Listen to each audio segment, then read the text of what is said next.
Oh, fantastic. You know what? I'm Courtney Holm, as everyone mentioned, and thank you so much for joining me today. I have apologies, I have a bit of a cold, but I'll hope that I'm clear and you can hear everything that I'm going to say. I won't have any slides.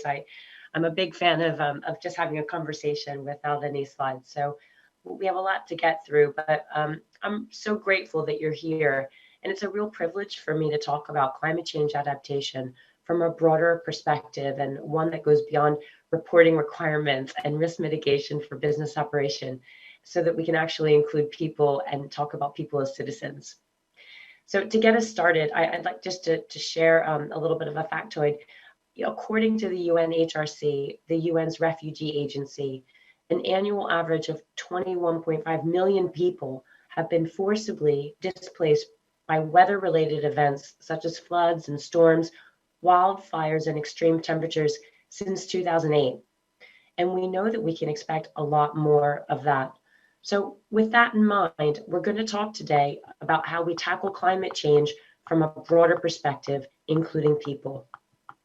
So in addition to the climate emergency that we're experiencing, the devastating consequences of COVID-19 and also the conflicts in different regions of the world, and in particular the war in Ukraine, have really amplified the food, energy, and humanitarian refugee crises, categorically speaking. At a global level, the future is not the most promising to achieve the Sustainable Development Objectives that we've all set.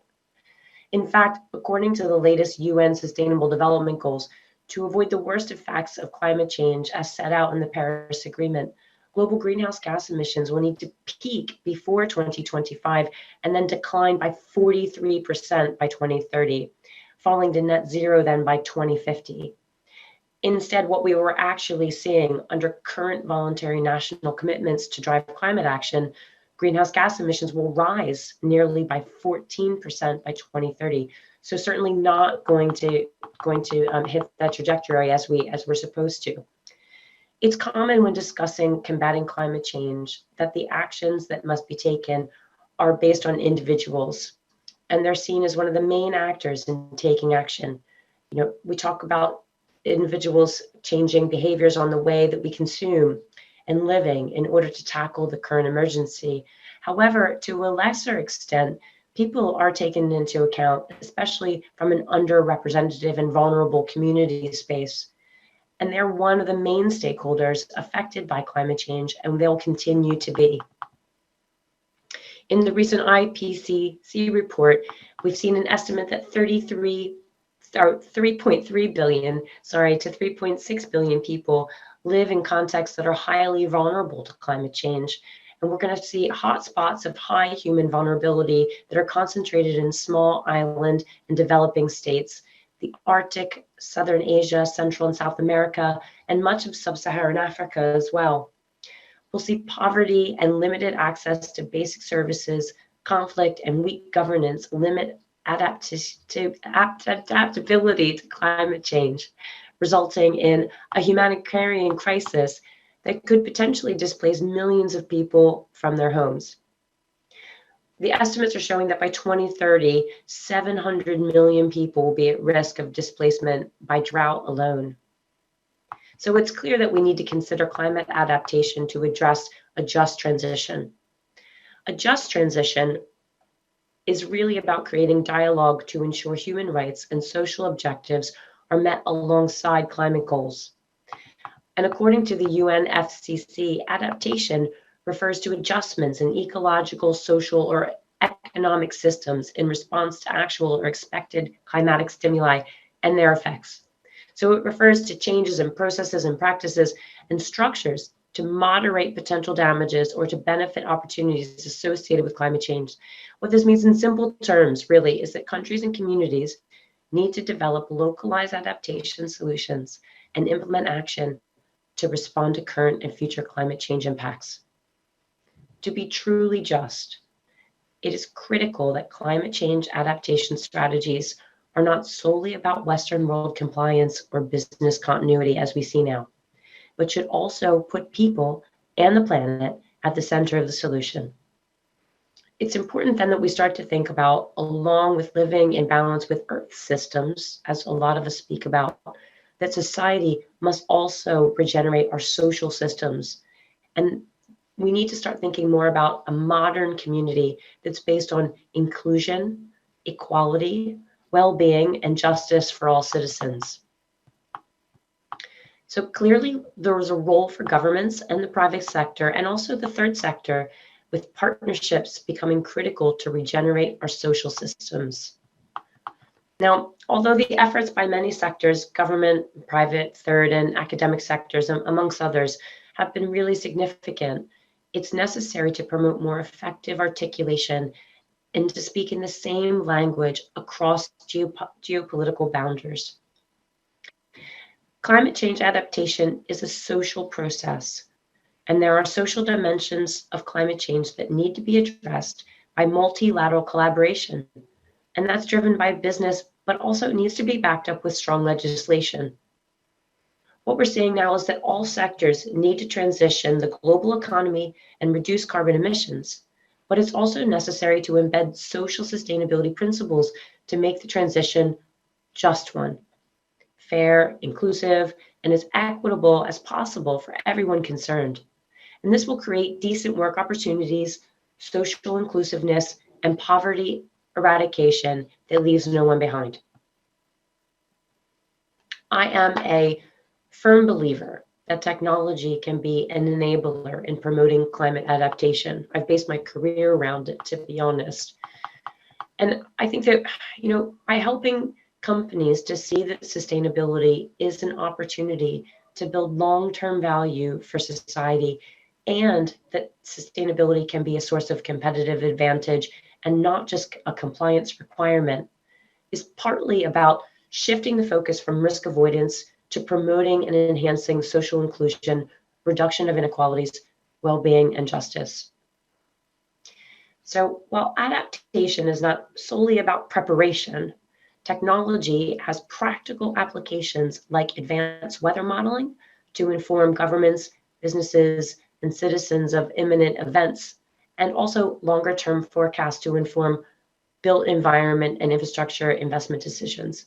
So we know that this sort of technology, because we see it happen all the time now, it can save lives and also livelihoods.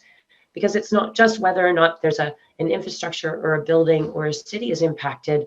What's also impacted are the livelihoods of those people while they have to evacuate, while they have to rebuild, and while the businesses are getting their insurance premiums and starting to rebuild their lives and their communities. Technology also has the power to help industry and governments understand how to best address climate change impacts on other topics, such as agriculture production and the necessary land use changes required to produce and provide logistics to ensure nutritional quality and volume of calories to a growing population. It's one of the things that really keeps me awake at night, that we have a reduction of water, and we're losing quality soil, and the climate is changing and the plants are under stress. And then all the while the population is growing and we're wasting so much food already. So I think that there's a real call for technology to step in to help build a strategy, and if equity was in mind while we're building these solutions, technology can help secure the future of food and solve some of the current challenges we face around food inequality.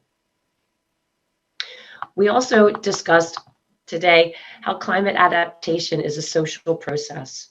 And since it not only depends on regulations, technology, and our engineering procedures and innovation on the ground, but there's also the need to promote awareness and develop behavior change with stakeholders, especially in local communities. I have some examples that we can talk about, and then we'll open it up to questions. I want to make sure we're leaving enough time for Q&A. So some examples of what this kind of activity looks like in practice could be, engagement with communities to improve their capabilities and knowledge of climate change and climate adaptation, so that they're prepared for what's coming and how to respond and how to change their lives now in order to be ready for what the future holds. Another would be identifying areas where the negative impact may be more significant from a vulnerability perspective, or potentially creation and adaptation plans, depending on the impact of stakeholders and governments and communities and private companies, social or third sector organizations, academia, etc. Another would be for a technology implementation to anticipate and identify climate risks in specific areas or regions to promote and create disaster risk reduction systems. These would be social systems that we're put in place on how you deal with all sorts of different kinds of communities and all different kinds of citizens. And finally, to promote and create collaboration and information sharing systems among stakeholder communities, local authorities, and stakeholders to early identify where the climate risks are and how to prepare for those. I think in brief, climate change adaptation strategies should not just be about meeting and reporting requirements or providing risk-based business continuity, but as an opportunity to regenerate our social systems and develop more modern business communities based on inclusion, equality, well-being, and justice for all citizens. Thank you so much. I really do look forward to having some questions and some robust dialogue back and forth. I'll be nice to you, don't worry. We do have questions, Courtney. The first one is from David Cutler. Thank you, David. Which technology partners should we be looking at for supply chain traceability and proof of compliance to stop greenwashing? Any use AI, Web3 and blockchain? Wow, that's a loaded question. There's so many technologies, and I have to say that I don't think that technology is ever going to be a quick fix, especially when it comes to traceability. I think there's been some great solutions that I've used in my career over the years that are blockchain based. I think all the big suppliers now, all the big technology firms now have solutions around traceability. I don't know that there's not one that doesn't exist. When I think about how they land in practice and based on the work I've done over the years when it comes to supply chains, I think you'll need to find out what your specific requirements are and what the requirements of the stakeholders that you're trying to engage with are as well, and then make decisions that are applicable to those requirements, and to not forget about what's in it for all the stakeholders, because adaptability is usually a key problem and a key challenge. I often say that technology is the easy part. It's more about implementing the change associated with uptake of technology. I'm excited to see what's going to happen with ChatGPT. I think that there's a lot of potential there, and I do know that blockchain has been really an engaging tool to help with some supply chain transparency as well. I hope that answers the questions. I'm always welcome to have a call after as well if you have a specific challenge that you want to talk about. That's fantastic. And one thing I will stick with there is stopping greenwashing, because in any of the sustainability events or talks that we're involved in, articles we write, it's always the elephant in the room. How for you do you advise people on identifying a greenwasher from a true ally to the cause, if you like? Oh, so we've started to help some clients with greenwashing as well, and I think between business and consumers, it's a hot topic at the moment.